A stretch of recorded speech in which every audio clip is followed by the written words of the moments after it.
এটা কি দেখতে পাচ্ছেন? এটা এখনকার যুগের ছেলেমেয়েরা অবশ্য চিনবেও না। এটা হচ্ছে হেরিকেন, সে আগের যুগের জিনিস, যেটা জেনারেশন যে জেনারেশন আলফা এরা চিনবে না। কিন্তু আমরা তারেক আঙ্কেলের মানে শাসনামলে তারেক আঙ্কেল সরকার থাকা অবস্থায় এমনই এক পরিস্থিতিতে এসে পড়েছি যে সেই আগের যুগের হেরিকেন নিয়ে এখন আমাদের আবার রাস্তায় নামতে হয়েছে। দুঃখজনক যে আমরা এখন ডিজিটাল বাংলাদেশ বা উন্নয়নশীল দেশে আছি, কিন্তু এখনো মানে কারেন্ট এখনো আমাদের থাকছে না। 24 ঘন্টার ভিতরে 17 ঘন্টায় কারেন্ট থাকছে না।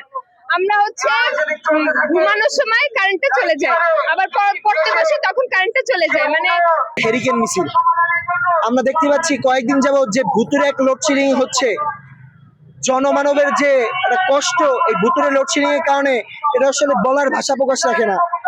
আমরা আসলে আজকে এসেছি তাদের পক্ষ থেকে, যেই লোকজন আপনাদেরকে তাদের সুবিধা অসুবিধার কথা বলতে পারে না। ভাই আমরা তো শহরের মানুষ, আমাদের যে কোনো সুবিধা অসুবিধা আমরা আপনাদের কাছে বলতে পারি। সাংবাদিক ভাইদের মাধ্যমে, গণমাধ্যমের ভাইদের মাধ্যমে আমরা পুরো বরিশাল বা বাংলাদেশের সব জায়গায় আমাদের সুবিধা অসুবিধার কথা বলতে পারি। কিন্তু আমরা আজকে তাদের কথা নিয়ে এসেছি যারা এই কথাগুলো বলতে পারে না। ভাই আমরা সেই গ্রামে গঞ্জের মানুষের, সেই খেটে খাওয়া মানুষের পক্ষ থেকে এখানে এসেছি।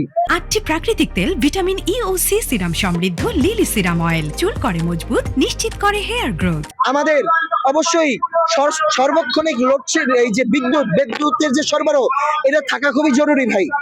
যদি বিদ্যুৎই না থাকে, বিদ্যুতের যদি ঘাটতি থাকে, তাহলে এই যে স্টুডেন্ট আছে, ছাত্ররা আছে, এটা কিভাবে পড়ালেখা করবে? বর্তমান সময়ে যে বিদ্যুৎ বিভ্রাট, লোডশেডিং যে হচ্ছে, আসলে এটা একটা হাস্যকর বিষয়। একটা স্মার্ট বাংলাদেশ আমরা বলে এসেছি এতদিন, আমরা সোনার বাংলাদেশ গড়তে চাই, আমরা ডিজিটাল বাংলাদেশ গড়তে চাই। কিন্তু আসলে ডিজিটাল বাংলাদেশ বিনির্মাণে বিদ্যুৎ খাতের উন্নয়ন যে কতটা প্রয়োজনীয় এটা আসলে কিন্তু সাধারণ মানুষ জানে, কিন্তু সরকার কেন এখনো বুঝতে পারছে না আমরা এটা জানি না।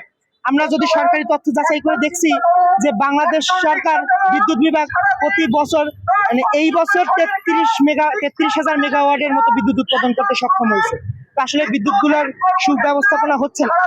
আমরা প্রতিটি এলাকায় দেখি বর্তমান সরকার বিদ্যুৎ স্টেশন স্থাপন করছে। আমাদের বিদ্যুৎ স্টেশনের দরকার নেই, আমাদের দরকার হচ্ছে প্রতিটি ঘরে ঘরে যাতে শতভাগ বিদ্যুৎ পৌঁছে। আমরা ইদানিং লোডশেডিং এ নিয়ে অনেক ভোগান্তিতে আছি, আপনারা সবাই জানেন, বাংলাদেশের মানুষ অবগত। কারেন্ট এই তার বাহানা চলবে না। কারেন্টের এই সমস্যার একটা বিহিত ইমার্জেন্সি এবং খুবই গুরুত্ব সহকারে এর একটা বিহিত আমাদের দাবি। এটা আমাদের একার না, এটা পুরো বাংলাদেশের মানুষের দাবি যে তাদের এই লোডশেডিং এর বিষয়টা। আর আমাদের দাবি এটাই যে মানে লোডশেডিং এই বিষয়টা ঠিক করতে হবে। যতক্ষণ না ঠিক করছে এই বিষয়টা, সমস্যার সমাধান হচ্ছে, ততদিন আমরা রাজপথেই আছি। আমি 80% মানুষদের দেখছি এই মাসে তাদের ইলেকট্রিসিটি বিল অন্যান্য মাসের তুলনায় বেশি আছে। তাহলে আমার কথা হচ্ছে, তাহলে এই যে টাকাগুলো কোথায় যাচ্ছে? তার থেকে বড় কথা, আমাদের দুদিন পর পর যে গ্যাসের দামগুলো যে বাড়াচ্ছে, এই টাকাগুলো কোথায় যাচ্ছে? কারণ এখন পর্যন্ত নতুন দল ক্ষমতায় আসার পর কোনো সমস্যা ছাড়া আমি দেখি নাই যে কোনো ধরনের আমাদের সাধারণ জনগণদের জন্য কোনো দৃশ্যমান কাজ করা আমাদের জন্য হয়েছে। তো আমার কোশ্চেন হচ্ছে, এই যে টাকাগুলো আমাদের যে হয়রানিগুলো করার কোনো মানে আছে?